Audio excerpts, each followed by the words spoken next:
seen over 25 plus years that actually even more important is the people, right? And let me just explain what I mean by that. That doesn't in any way minimize the philosophy, which is the interesting thing. See, when you come across advanced devotees, then what you're seeing is a dynamic personification of the teachings.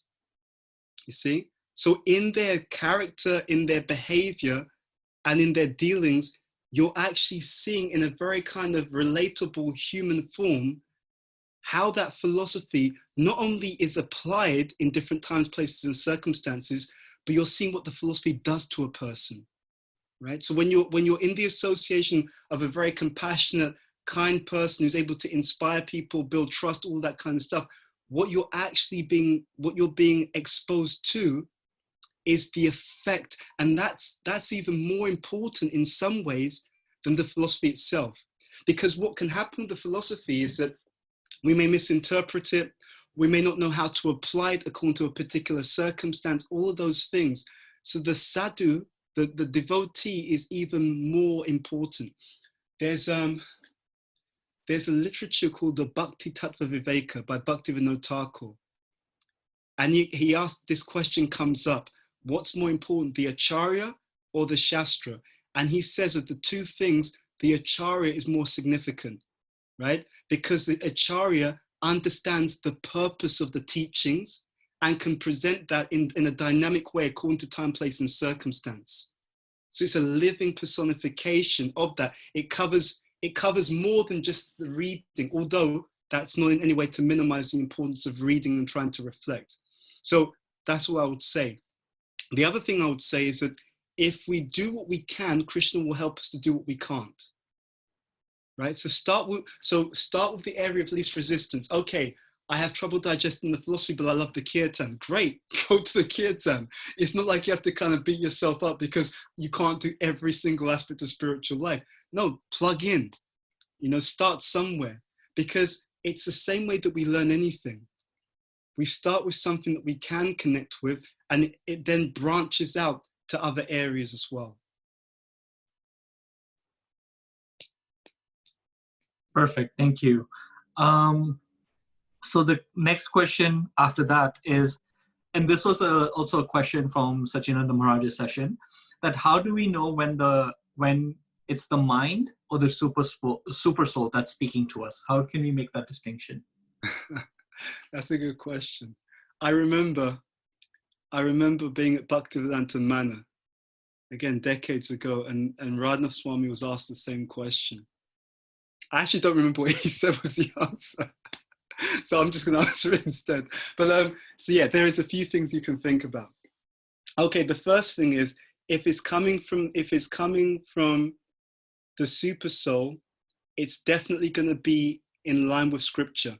Okay, so if you feel in your heart that Krishna is telling you to go to a McDonald's, trust me, it's not the super soul. Okay, let's start there. The second thing is, so actually this question, that was it. So I also heard the question asked to Shiv Ram Swami at the manor, and I remember what he said. It was a very good question. So the question came up, so how do you know if it's coming from Krishna or if it's coming from the mind? He said something very interesting. At that time, he said, you don't. He said, but if it's good advice, ultimately it's always coming from the super soul, if it's good advice. Now, what that means practically, so this is where I think you're getting to. What we're meant to do practically is, and this is mentioned by Prabhupada, first canto, chapter 19, text number 12, in the purport. Prabhupada says every major decision should be confirmed by some authority. He said, this makes the matter perfect. Now, it's interesting. We also see in Prabhupada's life, although he's a guru, a pure devotee, an acharya, if you read Lamrita, you will see constantly, when Prabhupada is going to do something, he will bounce it off the other devotees, right? He bounced, and you can see it again and again, Tamal Krishna Maharaj and others. Why? This is also mentioned in Manu Samhita. So the way that the Vedic kings were trained, what they would do when they had some sense of what to do, they would still speak to their ministers. And the idea is that the ministers were to look for the gaps in the strategy, right? So I'm thinking to do this, but it's my I'm thinking to do it. I've made some calculation. I've used my intelligence. This is my conclusion, but I've got a blind spot. Okay, so what do you guys think? What have I missed out? And then in that way, it's a very practical thing. That way you can always keep yourself on track. So my own spiritual master, and this is in a seminar called Devotee Relationships Part 1 and 2, which is on btswami.com. In that seminar, he talks about this same point. He says, if you associate with the devotees properly, he said Krishna will often use the devotees that you're associating with to give you the guidance and the direction that you need, you see? And it's also a practical way of developing humility. So there's 3 states, and two of them are unwanted. So there's one state where we just go with our mind. So whatever I think, that's just right. That's independence. You don't want that, because then your mind can become the guru and you can end up moving in a direction which is not healthy. The other side is also unwanted. We don't want to be dependent, where literally everyone has to tell you what to do. You know, wake up, chant your rounds, read, eat, remember to breathe, all that kind of stuff. So you don't want to go the other extreme where you're dependent. What we're looking for is healthy interdependence, you see? And in that way, through Guru, Sadhu, Shastra association, that way there is no danger of us becoming deviated by the mind, and we can stay on track. Because even sometimes you may come up with a good idea, but you know what? When you bounce it off devotees that you trust, and if it's a specialism, devotees who have some competence in that area, then Krishna can use them to give you an even better idea. I remember bouncing some ideas of Radha Bhakti, right? So I had some, and actually, if you remember, there was something that you created, Radha Bhakti. It was like a proposition on some kind of like positioning statement. And it was like much better than anything I'd come up with, and I thought, wow, yeah, if I just have the humility, and this is why it's important, by the way, because what you're trying to cultivate in Krishna consciousness is a mood of humility. You don't want to cultivate the mood that you can do it all by your own power, because if you do, Krishna will step back and he'll let you do it by your own strength. And no one goes back to Goloka by their own strength. No one has the strength to walk from the material energy back to the spiritual world. But if you cultivate that interdependence, what Krishna will do, see, Krishna doesn't really care about religion in the sense of he's not about the formalities for the sake of the formalities. He cares about having a loving and affectionate relationship with you. So what he likes is that you interact with his devotees, because at the stage that we're at, he can bring his affection through the devotees. So when you feel cared for, loved, encouraged, inspired by them, you think, oh, wow, Krishna's really kind, right? It's a natural channel. Okay, so does that answer your question, Ananda Madhav? We were just wondering, you quoted a verse in the beginning when you were giving this response. Can you just quote that again, just for some who missed it? The verse I quoted when I was giving, yeah, so it's a purple, I said. So Prabhupada in Bhagavatam, 1st canto, chapter 19, text number 12. In the purple, Prabhupada says every major decision should be confirmed by some authority that makes the matter perfect. So one thing that's really important for you on this, actually, see, devotees don't really understand the philosophy properly. We think we do, but there's a lot more to it than we realize. And anyway, that's not to kind of bog anyone down, because you've got the essentials. But one of the things that will make your spiritual life fly is when you're making major decisions, get blessings. See, what the devotees don't realize, what we don't realize, when you get blessings, you're actually being spiritually empowered. The blessings that you receive is non-different to spiritual empowerment. So the class I just gave for you guys, what the prayers that I did in the beginning, that's to get the blessings of my spiritual master. And when I pray before a class, I don't actually pray to be inspired to give the class. I'll tell my spiritual master and Prabhupada, because I always pray to them together, I'll say, I don't know how to give the class. I don't have the knowledge. What I'm begging for is you give the class, but use me as the instrument. And I'm going to be really honest with you. So the class I gave on determination, should I say that? All right, I'm just going to say, I felt I wasn't fully prepared. But to be honest with you, it went much better than I expected. But I could understand in situations like that, it's just because there's grace. You see the point? So that's what you want. You don't want to play God, because actually Krishna loves you so much that if you take the position of a servant, he'll use you to do things which are far more powerful than you could do by your own ability, because he wants the devotees to get the credit. It really is like that. That's why humility is so powerful, because it's not about you being a doormat or being meek or being some kind of weak person. It's that if you're humble, you don't interfere with the flow of his spiritual empowerment, and you don't interfere with his plan to make you look good.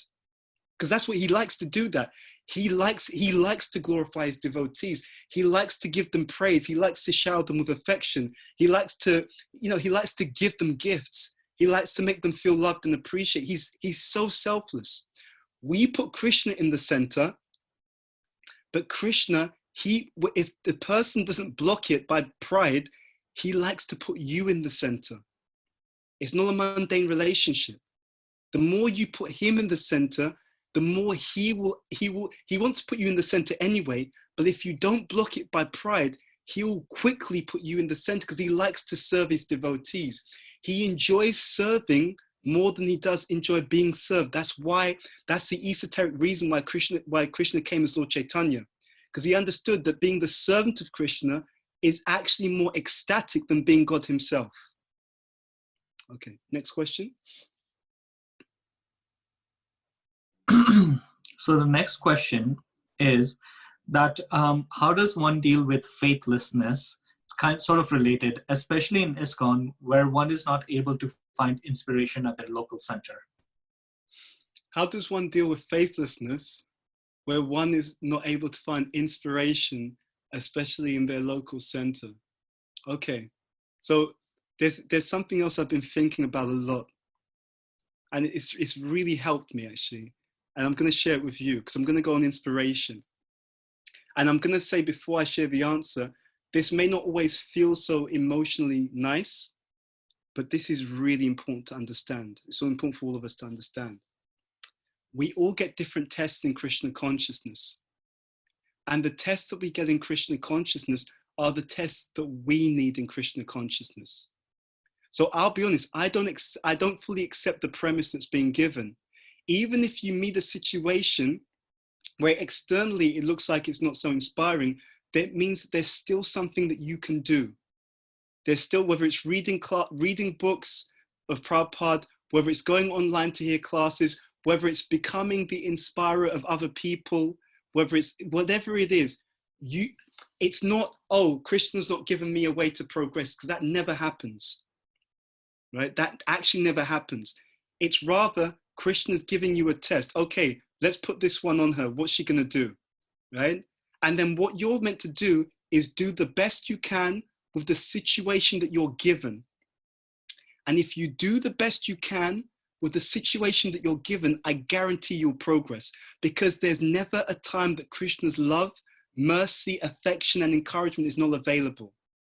Okay, so let's make it very practical. Let's say that I can't find inspiring association in my yatra. Okay, number one, you've checked with everyone in your yatra. Is that correct?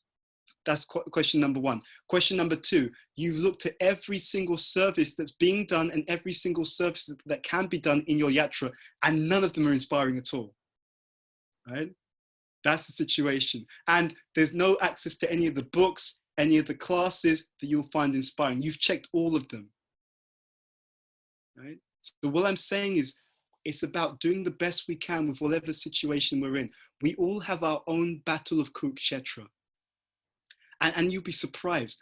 What's easy for one person is really difficult for another person. So you may think your situation is difficult, but I guarantee you there'll be another devotee, maybe even on the call, who has a situation or circumstance that they think is much harder, because we come in with different credits, different strengths, and different weaknesses from our previous lives. So I would say, and we mentioned it before, and I'll reinforce it, the question to ask yourself is, what can I do?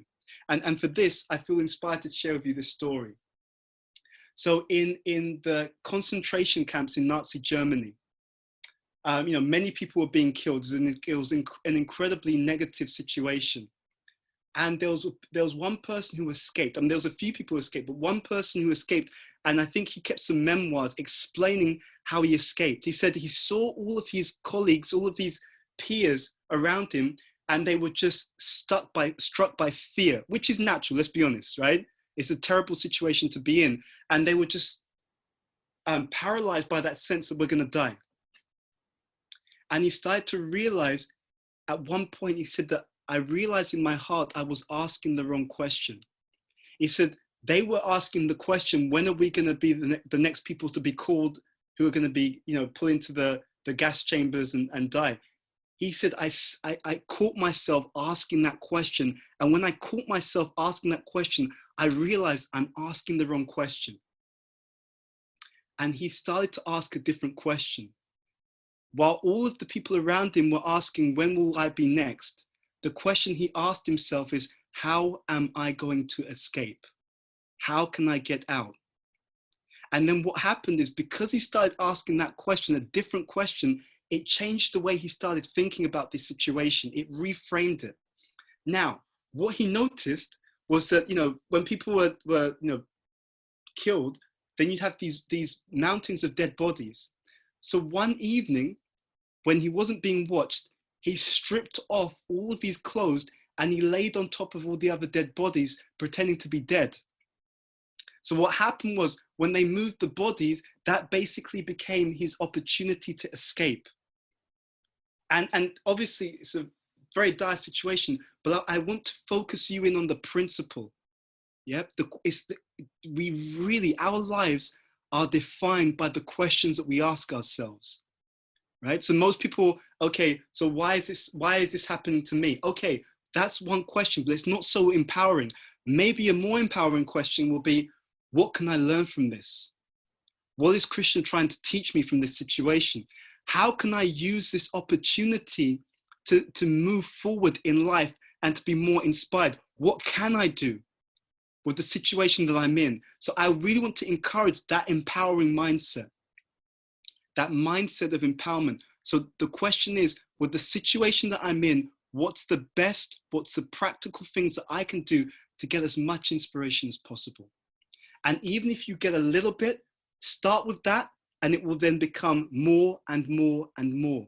It's really, really important, and it definitely works. I've used this in my own life. I've seen this work in the life of other people. Does that answer the question? Yes, Prabhu. So the next question, the next two questions are sort of related. So I'm just going to combine them into one. But before you do, sorry, there's one more thing I feel inspired to add to the last question. They asked Prabhupada, why is Krishna consciousness so hard? He said, it's not that Krishna consciousness is so hard. He said, oftentimes our determination isn't where it should be, isn't as strong as it could be. He said our determination can often be weak. So please try the best that you can. And the reason for this is that in this life, whatever price we have to pay to be free of all suffering and to be in intense spiritual ecstasy for eternity, enraptured in love and loving association all the time, and in varieties of love, where that love builds upon itself and it goes up without any end. It's something we can't even imagine. But whatever price we have to pay for that kind of outcome forever, that kind of, whatever we have to pay, and we don't have to do what Prabhupada did, by the way. We're not being sent in the age of, in our late 60s or 70s across the world knowing no one. We'll have something to do. But whatever price we have to pay for that kind of outcome is a small price, So, sorry, you wanted to ask another question. Yes, Prabhu. So the next question is that, what do you mean? You had used this phrase, there are no bad days in spiritual life. So the first part is, can you explain what you mean by that?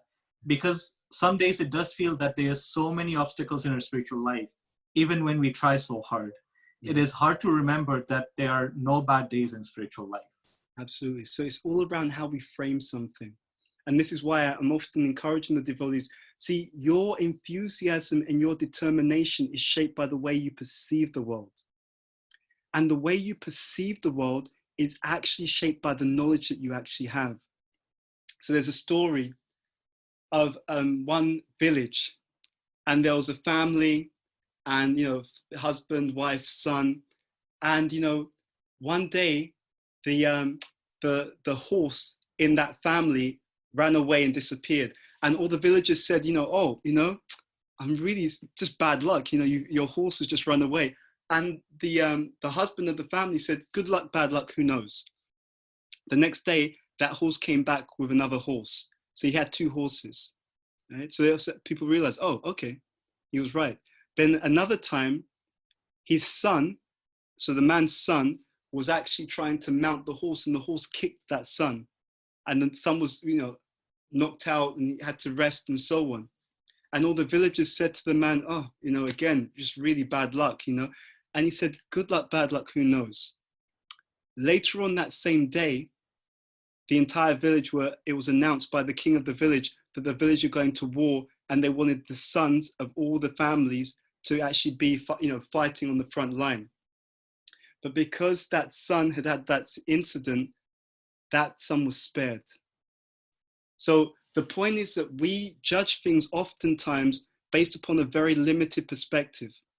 I often think about what Tamal Krishnamurti said about Prabhupada. It was an incredible revelation to me. He was mentioning how if you read Lilamrita, for the first year that Prabhupada comes to the West, no one listens to him.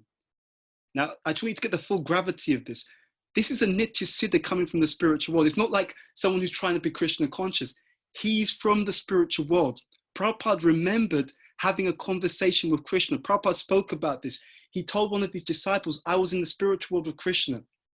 And Krishna said to me, I want you to come. He pointed to the material world and said, I want you to go down there and preach. And Prabhupada, you know what his response was? He said, no way. So I'm not going to do it.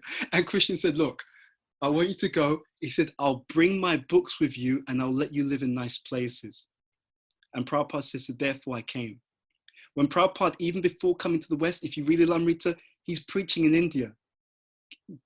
India is called Punya Bhumi. One of the names for India, it's a place of piety, right?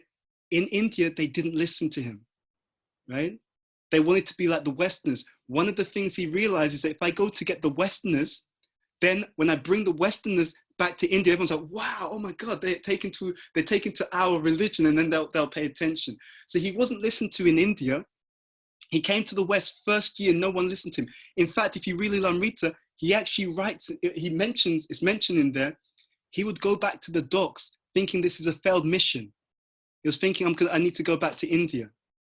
Now he told his disciples later on in the movement, he said he realized looking back that at the time of all these challenges, that Krishna was just strengthening him for what lay ahead.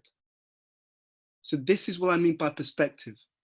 So we may think that something happens to us in a short vision, and we may think this is bad, but it could be the very thing that makes you. It could be the very thing that makes you. My own mentor used to tell the story about the king who got a sword as a gift.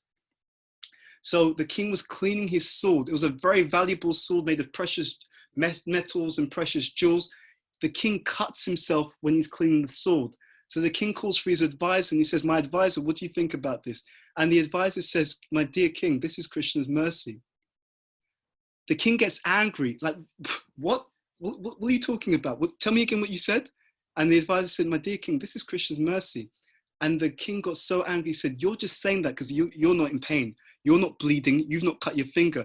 You impudent fool of an advisor. And the king told the guards, take my foolish advisor and pull him in prison. And so the guards came and put the advisor in prison. Then the king was on his daily tour of the kingdom. And as he was on the tour of the kingdom, he went through the forest and he was captured by cannibals, right? I mean, they literally saw the king and they thought to themselves, prasadam time, Sarah Vijayal. That's how they looked at it, right? So they thought, okay, we've got something for lunch now. They were preparing the king for a human sacrifice, to kill him and offer his body. As they were about to do this, the priest told the rest of the cannibals, stop and let this king go. And they were shocked. It was like, we thought we were looking forward to lunch. Like, what's going on? And the priest explained, we can't offer this person in the sacrifice. He's an imperfect specimen. Look at his finger. Part of his finger's missing. So then they let the king go, and the king got back to the kingdom and got back to his palace. And when he got back, he realized the wisdom of his advisor. So he called the guards and told them, bring my advisor back out. And he apologized to the advisor. He said, look, you know, I didn't really understand what you said at the time, but you were absolutely correct.